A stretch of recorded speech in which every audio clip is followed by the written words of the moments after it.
demak, aynan mana shu videoga izoh yozib qoldirgan hamma muxlislarimiz uchun tanlov o'tkaziladi. Demak, Telegramda, Instagramda ham kanallarimizga agar obuna bo'lgan bo'lsa, shuni g'olibiga aylanadi. Do'stlar, assalomu alaykum. Bugungi demak roligimiz ham tarix bilan bog'liq bo'ladi. Tarix bilan, ya'ni fotografiya tarixi bilan bog'liq bo'ladi. Men uchun juda ham bir qadrli bo'lgan roliklardan biri bo'ladi, shubhasiz bugungi roligimiz.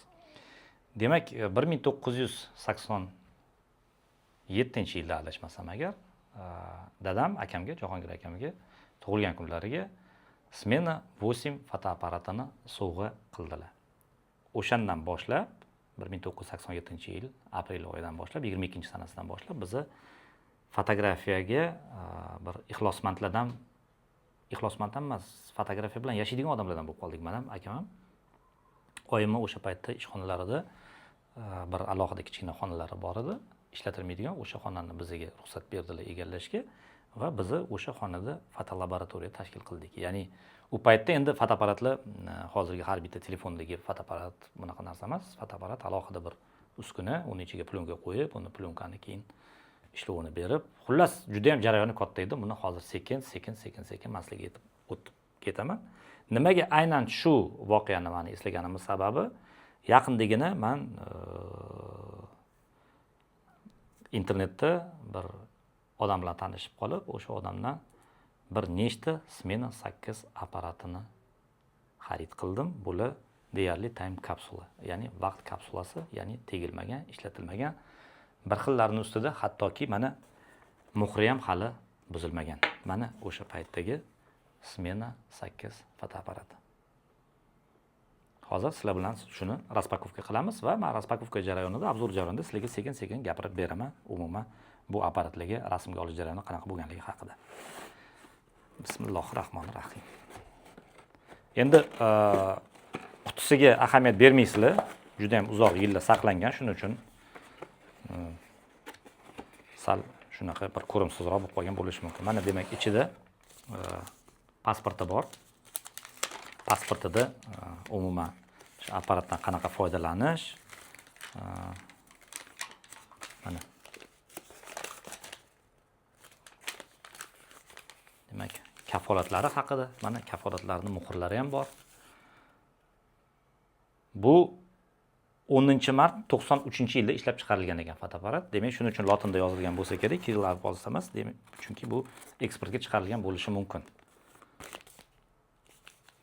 Xullas, pasportda chiqdi ichidan va mana fotoapparatning o'zi, demak, mana shunaqa charmli g'ilofda. Bismillahirrohmanirrohim. Xuddi mana shunaqa paytlarda arxeologdek his qilaman o'zimni. Mana o'sha fotoapparat.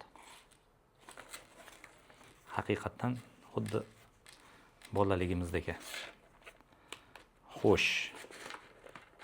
Bu ancha turaverganidan g'ilofga yopishib ham qopti buni. Endi hozir yo chiqarkan. Chiqarish ham bir qiyin bo'ladimi deb o'ylayaptim, yo chiqarkan.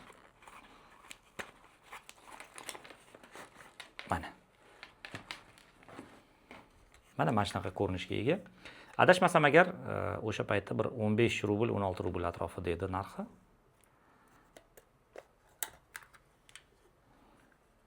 Mana bu yeriga demak plyonka qo'yiladi. Plyonka qo'yib, tili mana bu katushkaga bog'lab qo'yiladi va burab demak plyonka buralgandan keyin mana bu yerdagi o'sha sanoq mexanizmi bor. Bu nechinchi kadrda turganini aytadi. Bitta plyonkada eslatib o'taman, 36 ta kadr bo'lardi u paytda. Hozirgidagi gigabaytlar bilan, megabaytlar bilan o'lchanmasdi, kadrlar bilan o'lchanardi. Ya'ni bu yoqqa buramiz, vaqti kelganda to'xtaydi, bo'ldi, o'sha kadr o'tdi degani. Demak, rasmga olamiz. Rasmga olganimizdan keyin mana bu bo'shaydi, yana buryapti. Yana buraymiz, yana kadr o'tadi, yana to'xtaydi, bura bo'lmaydigan bo'lib qoladi.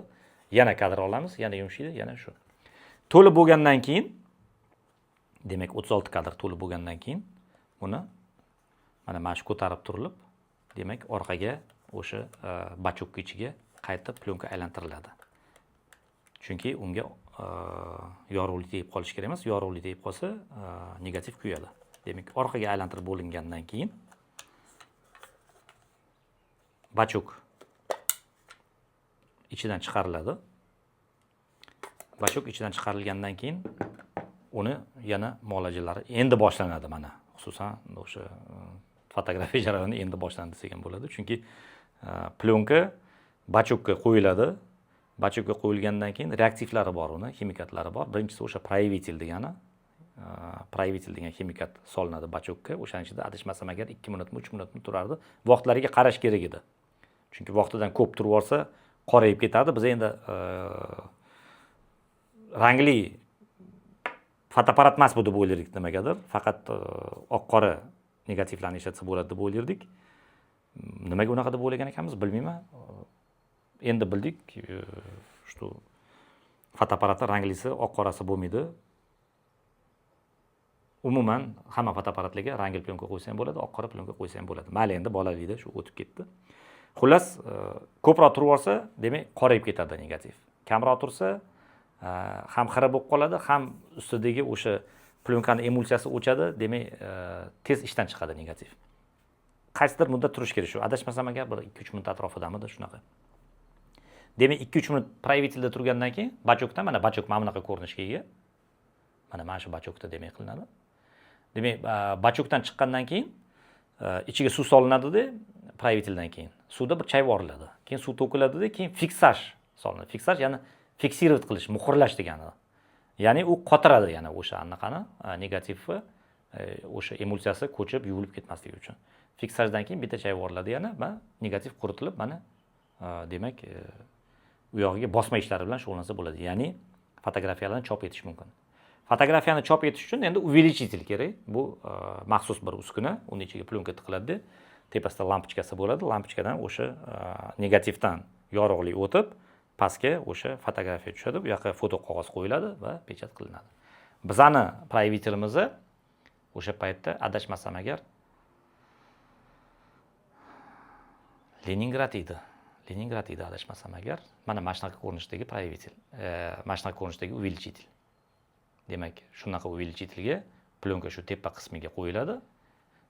Kadr-kadr aylantiriladi va o'sha увеличитель stoykasining tagida rasm tushib turadi. U yoqqa endi oq qog'oz qo'yilardi yoki oq agar odam imkoniyati bo'lsa, ramka olib qo'yilardi odatda. O'sha ramkani tagiga qog'oz qo'yib, ramka bilan bosib qo'yilardi-da.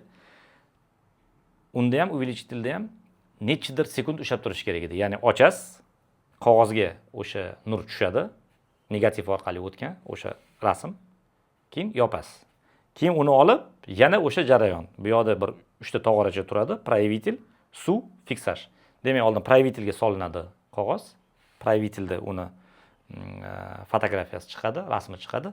Undan keyin qog'ozga suvga solib chayib yuboriladi va undan keyin fiksajga solinadi.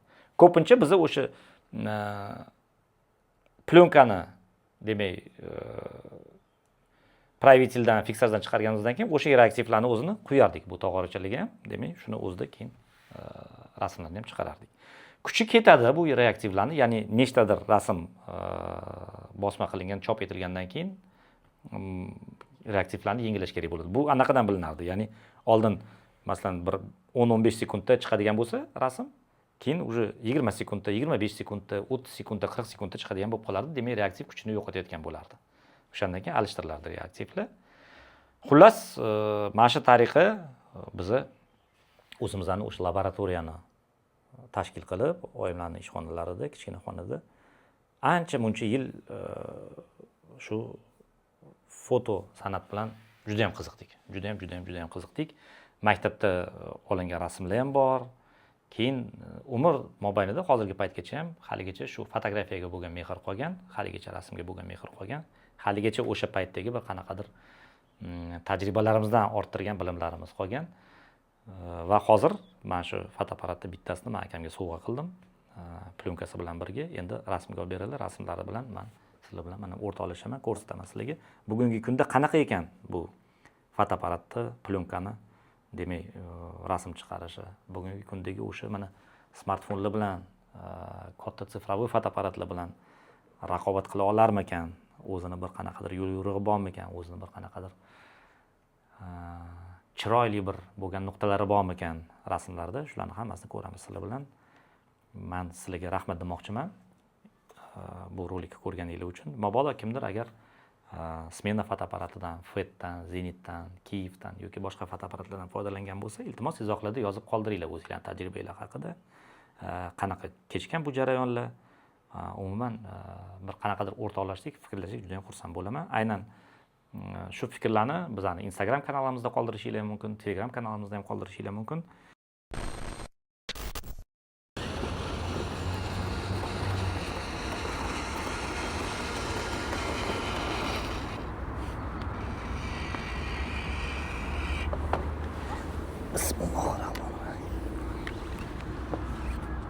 Xo'p.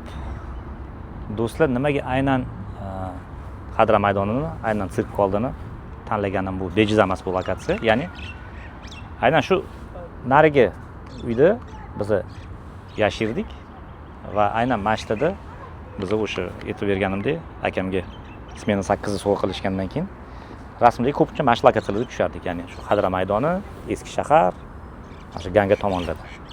Shuning uchun aynan shu yerda mana men alohida demak fotoplyonka xarid qildim. Fujifilm ISO 400 bu. Va aynan shu yerda demak endi hozir bir kamerani ichiga qo'yib bir 5-6 ta rasmga olamiz. Rasmlarni keyin sizlarga ko'rsataman qanaqa chiqqanini.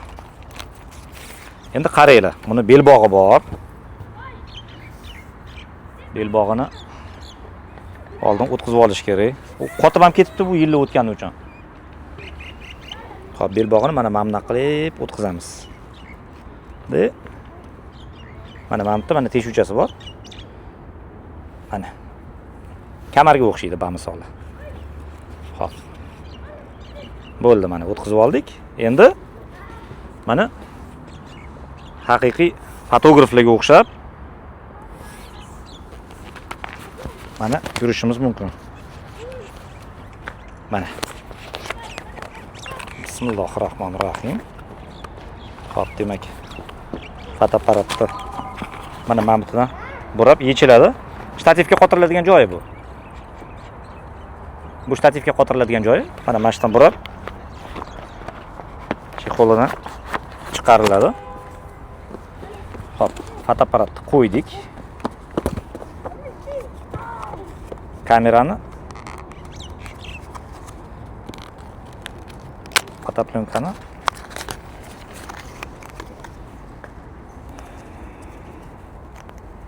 Bismillahirrohmanirrohim. Xo'p. Mana boyaga aytganimdek, mana shu katushkaga joylanadi.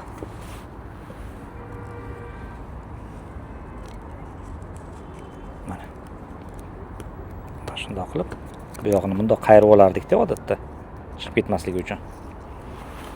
Keyin ichiga joylab, ya chiqib ketdi baribir. Xo'p.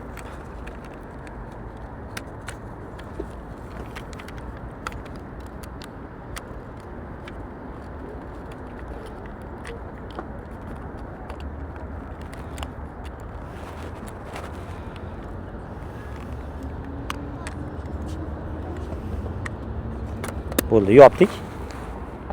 Demak, bitta kadr bu yoqda qolib ketgan, bu kuygan bo'ladi. Shuning uchun u kadr qo'yib yuboriladi. Mana endi bo'ldi, mana aylantirdik, kadr o'tdi. Kadr o'tgandan keyin mana do'stlar, mana bu yerda mana qaranglar, bu yerda metrlari bor. Mana ya'ni 1 metr portret. Bu yoqqa Muhammad Ali. Bu yoqqa tur rasmga olamiz seni. Mana demak 1 metrda portretning rejimi bo'ladi. Mana выдержкалari 4, 5, 6, 8, 11. Mana bu yerda ISO bor. Mana 250 ga qo'ydik hozir. Plyonkamiz 400, endi 400 uchun 250 ga qo'ydik. 250 ga qo'ydik. Demak, ob-havo masalasi mana bulut qo'yamiz. Bulut mana ob-tovan bor. bunaqa qo'ysa ham bo'ladi, mana bunaqa qo'ysa ham bo'ladi. Ya'ni bu yoqdagi mana raqamlar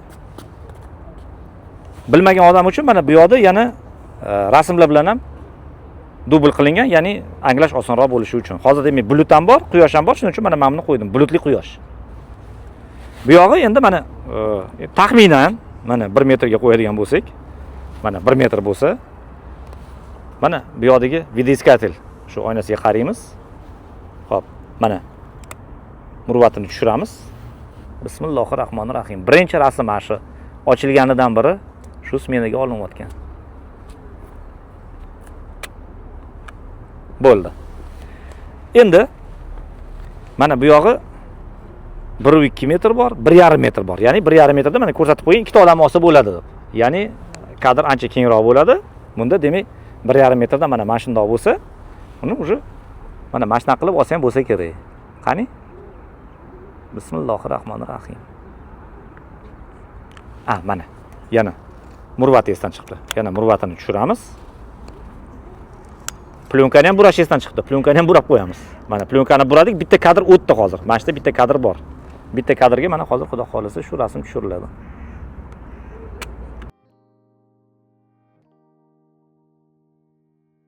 Bo'ldi. Endi bu yog'i yana ham ko'proq gruppaviy rasmga olishga yoki mana arxitekturaga endi 8 metr deb qo'ygan. 8 metrdan mana masalan mana bu fontan ham endi 8 metrdan ancha uzoq. Mayli, shuni olib ko'raylik. Yana demak, kadrni o'tkazamiz. Mana kadrlar soni o'tdi va murvatni tushiramiz. Va mana bu fontanni rasmga olamiz. Bo'ldi. Endi bu yog'i mana oxirgi raqami qoldi, cheksizlik. Endi 8 metrdan u yog'i demak, cheksizlik bir uzoqroq bir obyektlarni ham mana masalan sirk binosini o'zini ham rasmga olsa bo'ladi. Yana demak, kadrni o'tkazamiz. Mana to'xtadi. Murvatni tushiramiz va sirk binosini rasmga olamiz.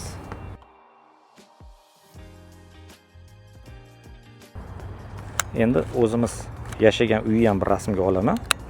Chunki biz uchun qadrli. Bu boya gapirgan u anani o'sha общите bo'ladi. Ikkinchisi, o'shda yashaganmiz 9-etajda. Maktabimiz ham shuni orqasida, oyimgalar, adamgalarning ishxonaligi ham shuni orqasida. Bismillahirrohmanirrohim. Hop, murvatni tushirdik, o'tkazdik, cheksizlikka qo'ydik.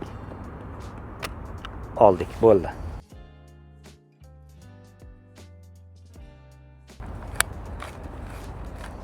Xullas, bularni hammasini chiqargandan keyin men materialni oxirida skaner qilib qo'yib beraman sizlarga. Ko'rib olsanglar bo'ladi.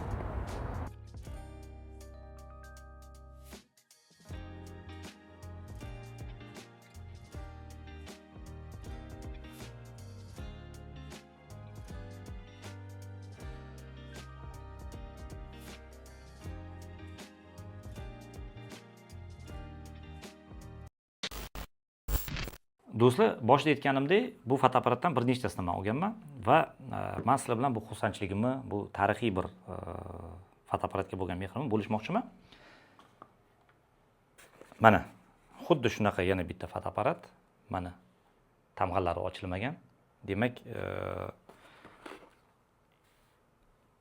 bizning kanalga, ya'ni YouTube'dagi, Instagram'dagi, Telegram'dagi kanallarimizga obuna bo'lgan muxlislarimiz uchun shuni sovg'a qilish niyatim bor. Sharti qanaqa? Demak, YouTube'da, Telegram'da, Instagram'da obuna bo'lasizlar kanalimizga va YouTube'dagi mana shu videoga o'zingizlarning izohinglarni yozib qoldirasizlar. Faqat bir iltimos bo'ladi, zo'r yoki like yoki mana bunaqa emas, bir kengaytirilganroq, bir yaxshiroq bir ma'noli izoh qoldirishlarini so'raydim.